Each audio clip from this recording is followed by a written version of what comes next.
কল্পনা করুন, চারপাশে শুধু সমুদ্র আর সমুদ্র, সাহায্য চাওয়ার মতো কেউ নেই। ঠিক তখনই পানির নিচ থেকে উঠে আসে এমন এক প্রাণী, যার এক কামড়ে এই মুহূর্তে শেষ হয়ে যেতে পারে পুরো একটি নৌকা। আজকে আমরা এরকম একটি মুভি এক্সপ্লেনেশন করব। গল্পটা আসলে একটা ওয়েল লিগেল তেল কোম্পানি থেকে। সেই কোম্পানির ভিতরে থাকা লোকগুলো কি শেষ পর্যন্ত বেঁচে উঠতে পেরেছে? এটা জানতে হলে অবশ্যই সম্পূর্ণ ভিডিওটা দেখতে হবে। গল্পের শুরুতে আমরা দেখতে পাই বিশাল বড় এক সমুদ্রের মাঝখানে দুজন ডুবুরি কিছু একটা গোপন কাজের জন্য এসেছে। আসলে এই বিশাল বড় সমুদ্রের মাঝখানে একটা ওয়েল লিগ আছে। সেই ওয়েল লিগের কোনো এক কাজের জন্য তারা এসেছে। কিছুক্ষণের মধ্যে দেখা যায় দুজনের মধ্যে একজন ড্রাইভিং স্যুট পরে সমুদ্রের গভীরে ঢুকে পড়ে। এরপর সেখানে ওয়েল লিগের একটা পিলারের মধ্যে সে বোম সেট করে। আর সে এটা কল্পনা করতে পারছিল না যে তার সাথে একটু পরে কি হতে চলেছে। হঠাৎ করে সে খেয়াল করে তার দিকে কিছু একটা লক্ষ্য করে এগিয়ে আসছে, কিন্তু সে এটাকে কোনো পাত্তা দেয় না। সে তার কাজের মধ্যে মনোযোগ দেয়। দেখতে দেখতে সেখানে ভয়ানক প্রাণীটা চলে আসে আর তার উপর আক্রমণ করে। সেখানে পানির নিচটা পুরো রক্তে ভরে যায়। উপরে যিনি ছিলেন তিনি ভয় পেয়ে তার সাথের জনকে খুঁজতে থাকে। ঠিক তখনই সেই ভয়ানক প্রাণীটা এসে তাকে গিলে ফেলে। এরপর সিন পরিবর্তন করায় আমাদের সাথে পরিচয় করানো হয় পল নামে এক লোকের পরিবারের সাথে। তিনি তার পরিবারকে নিয়ে গাড়ি করে ঘুরতে যাচ্ছেন। সে শুধু ঘুরতেই নয়, সমুদ্রের মাঝখানে যে ওয়েল রিগটা আছে সেটার বিষয়ে তদন্ত করার জন্য যাচ্ছে। তারা শহরে আসার পর থাকার জন্য একটা হোটেল খুঁজছে, কিন্তু কোনো হোটেল পাওয়া যাচ্ছে না।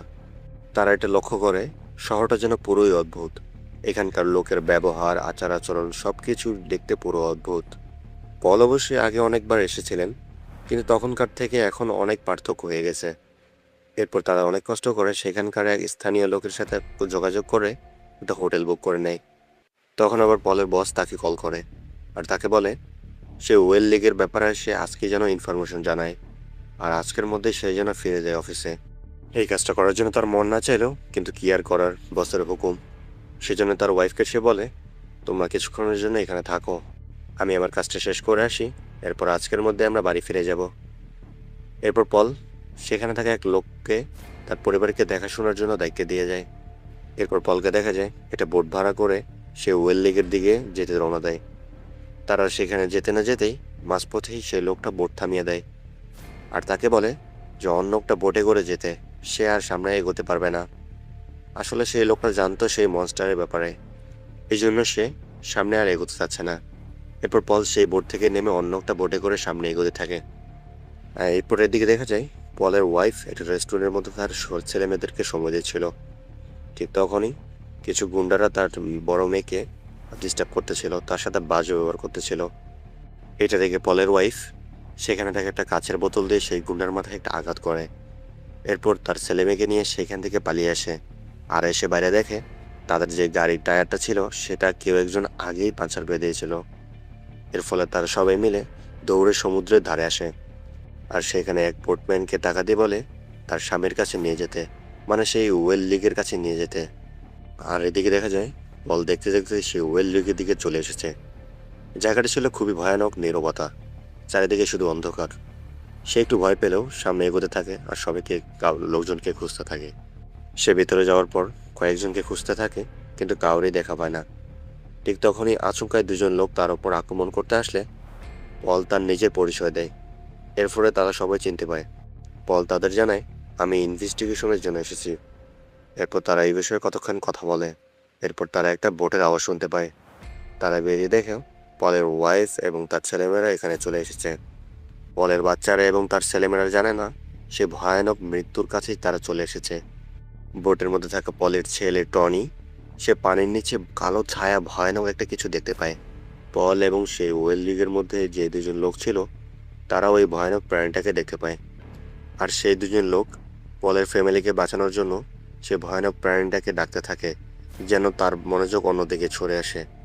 সমুদ্রের মাঝখানে অনেক ঢেউয়ের কারণে সেই বোটটা কাইট হয়ে পলের মেয়ে বোট থেকে পড়ে যায়। সেখান থেকে কোনো মতে একটু আহত হয়ে পলের মেয়ে সেখান থেকে আবার বোটে উঠে পড়ে।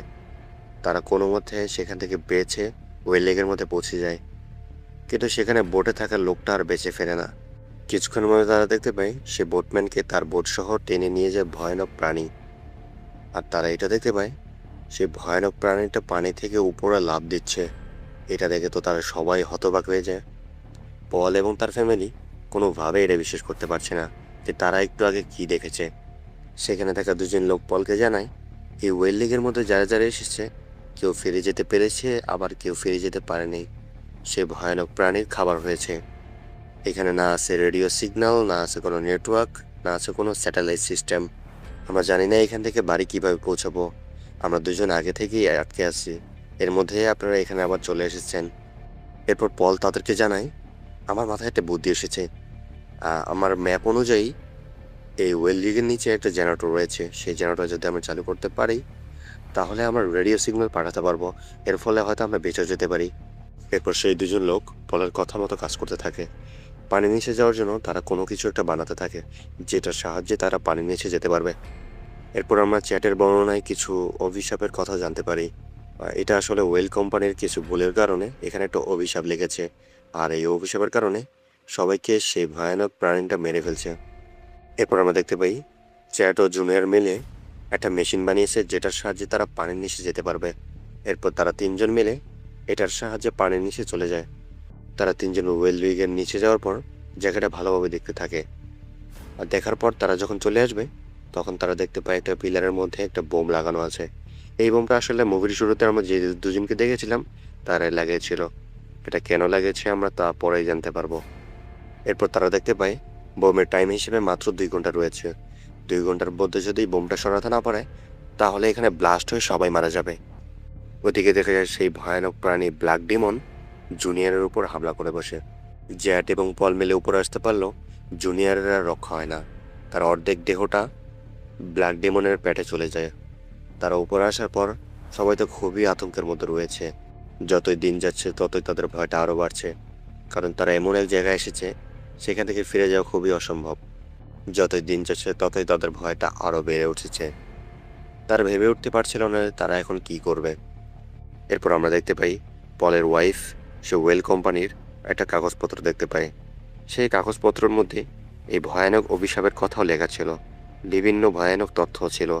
কিন্তু অবাক করার বিষয় হলো এগুলো জেনে শুনেও পল কেন স্বাক্ষর করেছিল। প্রত্যেকটা লেখার মধ্যেই তার স্বাক্ষর রয়েছে। অন্যদিকে দেখা যায় পলের ছেলে টনি সবার গোপনে নিচে এসে পানির মধ্যে খেলতেছিল। ঠিক তখনই চলে এসে ব্ল্যাক ডিমন, আর তার ধাক্কাতে সেখানে পুরো ভূমিকম্পের মতো অবস্থা হয়ে যায়। আর তখনই টনি সেখান থেকে পড়ে যায় পানির মধ্যে। আর এই বিষয়ে দেখতে পায় পল এবং তার ওয়াইফ, তারা দুজনেই সেখান থেকে তাড়াহুড়ো করে চলে এসে পানির মধ্যে ঝাঁপ দিয়ে পড়ে পল আর তার ছেলেকে ব্ল্যাক ডিমনের হাত থেকে কোনো মতে বাঁচিয়ে উপরে নিয়ে আসে। এরপর সেখানে দেখা যায় পলের স্ত্রী তার উপর খুবই রাগান্বিত, কারণ সেখানে তাদের কাগজপত্রের মধ্যে তার স্বাক্ষর রয়েছে। তার স্ত্রী তাকে বলে এখানে যারা যারা এসেছিল সবাইকে তুমি না করতে পারতে। তুমি তো ব্ল্যাক ডিমনের বিষয়ে আগেও জানতে, সবকিছু জেনে শুনে কেন মানুষকে বিপদে ফেলেছিলে। সবাইকে যদি তুমি না করে দিতে এখানে আসতে তাহলে কেউই এখানে আসতো না। আর তুমিও এখানে কেন এসেছো? তোমাদের সাথে সাথে আমাদেরকেও নিয়ে এসেছো। তুমি তো বড় মনস্টার। এরপর দেখা যায় পল নিজের ভুলটাকে বুঝতে পারে, আর সে ভাবতে থাকে আমার জন্য যেহেতু এত কিছু হয়েছে তাহলে যা করার আমাকেই করতে হবে। যেভাবে হোক আমাকে আমার ফ্যামিলিকে বাঁচাতেই হবে। সেজন্য পল চিন্তা করে সে পানির নিচে যাবে। সেখানে গিয়ে প্রথমেই তেল পাইপের যে তেল লিক করতেছিল সেই লিকাকে সারাবে। এরপর বোমাটা সরিয়ে ফেলবে, আর এরপর ব্ল্যাক ডায়মন্ডকে শেষ করে ফেলবে। সে পানির নিচে যাওয়ার আগেই জেটকে তার ফ্যামিলির দায়িত্ব দিয়ে যায়। তাকে বলে তার ফ্যামিলিকে যেন বাঁচায়। এরপর সে পানির গভীরে ঢুকে পড়ে। সেখানে গিয়ে প্রথমেই টাইম বোমাটা সে পিলার থেকে খুলে ফেলে। এরপর যেই পাইপ থেকে তেল লিক করতেছিল সেই পাইপটা লিক সারায়। ঠিক সেই মুহূর্তেই ব্ল্যাক ডিমন পলকে দেখতে পায়, আর পল কোনো মতে সেখান থেকে বেঁচে সেফ জায়গার মধ্যে পৌঁছে যায়। এরপর পল সেখান থেকে ওয়াকিটকির সাহায্যে তার ফ্যামিলির সাথে কথা বলে। তার ফ্যামিলিকে জানায় যে আমার জন্য এত কিছু হয়েছে, আমার জন্য এত মানুষের প্রাণ গিয়েছে, এবার আমি এটাকে ঠিক করে ফেলবো। তোমার এবং বাচ্চাদের ভবিষ্যতের জন্য আমাকে এটা করতেই হবে। এবার সময় এসেছে আমার স্যাক্রিফাইস করার জন্য। তুমি নিজের এবং বাচ্চাদের দিকে খেয়াল রেখো। তোমার সবাই ভালো থেকো, সুখে থেকো, আর আমাকে তুমি মাফ করে দিও। এখন আপনারা ভাবতে পারেন যে পল কি করতে চলেছে।